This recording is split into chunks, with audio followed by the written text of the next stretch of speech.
Nice feeling, yeah.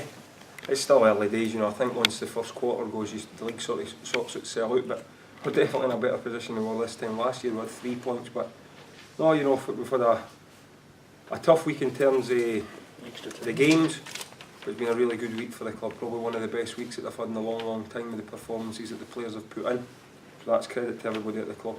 Did you have any fear, after extra time and coming to the surface? No, it's the fittest part-time club you'll see. Yeah. The lads are really fit. And we I told the players after the Elgin game that I was going to use the whole squad in the next 2 games, so we knew that I was going to make changes anyway for this game. It's a difficult one because you speak to the chairman or everybody at the club. The biggest game was the Motherwell game. Yeah. And I wanted to put in a good performance and get through, of course I did.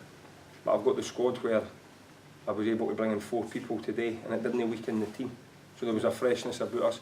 And obviously the lads that played 120 minutes the other night, Kevin Smith and Kyle Walkies, we thought that they would start to tire, and as you've seen, Kev was our first substitute today, but we had planned for that, and Pat, who's probably the fittest player in the team, we knew that by bringing him on he would give us extra energy to get us going again if we looked tired, so we'd sort of tried to plan for it all, and sometimes it works. If it hadn't worked, somebody would have said, why did you change the team for Tuesday? But that's the job as a manager, and some you get right and some you get wrong, but I think it's credit to the squad that everybody's played over the last week, got a taste of it. And we've had 2 good results and 3 good performances. You didn't look like you were going to lose it once you got in front. No, defending today I was very comfortable. I think Ryan saved one low in the second half, and the lad had a good free kick, and he saved it. So I can remember them. But I have to be honest, I didn't like criticising the players. I thought we were poor in the first half. I thought we gave the ball away far too much for how we've been playing. But we were just lucky that Queen's Park were probably a little bit worse than us in the first half and we got away with it.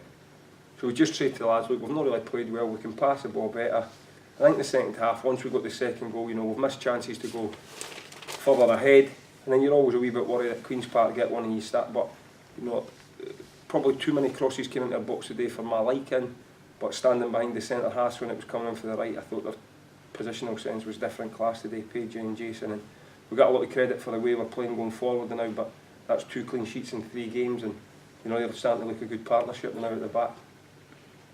It's obviously just the same value of 3 points that you get for winning here, but coming to the ball of the team that finished second, do you take more relief from No, that they finished second, more that they had beat us. We hadn't beat them last year in four attempts. 3 of the games were very close. 2 draws. Queen's Park beat us. We got a man sent off, and then we scored and it was disallowed. And 1 game they absolutely hammered us at Airdrie, 3-0. So there wasn't much between it, but it irks at me that we hadn't managed to beat them. I don't like any team sort of having the sign over me. So for me, it's pleasing like that. No, that's nothing against Gus or Queen's Park. I just don't like teams having the hood. I don't like that. So it was good for us to actually get that in.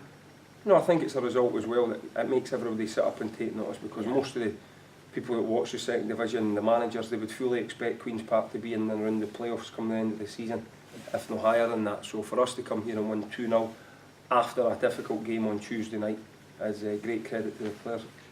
Still special for you to play Hampden? Yeah. Well, it's the way I would answer that. If the defence that had beat Elgin and I hadn't have been part of it, I wouldn't have been playing here today. That's the only reason I played. We went back to the defence that played against Elgin. So for me, a lot of people were saying, why did you not play against Motherwell?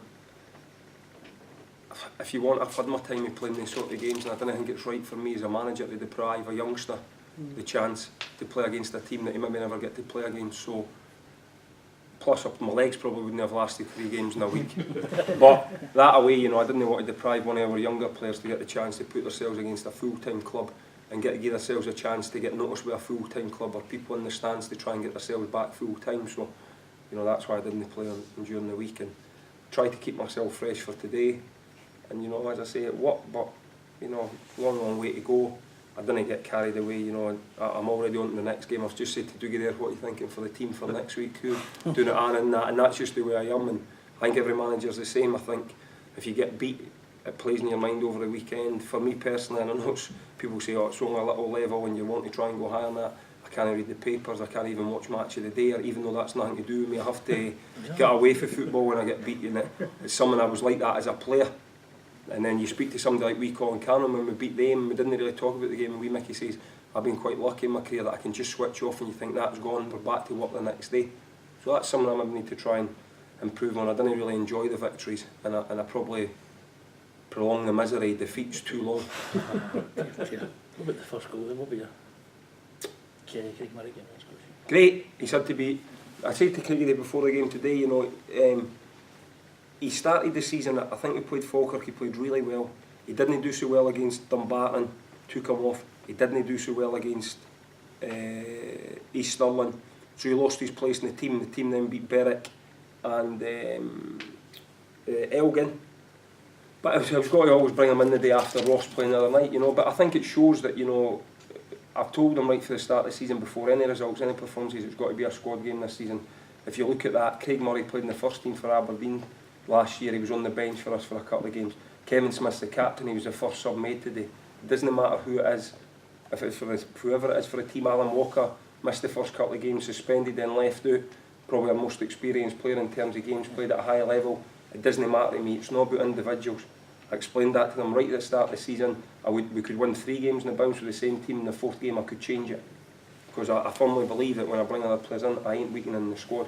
The managers will say that, and I've been there in previous years, and you say I'm not weakening it, but in theory you do think you're weakening it. You just say you're not weakening it, but I honestly don't think I am weakening it today. And when I made the 4 changes, I never ever thought in any way I was weakening the team.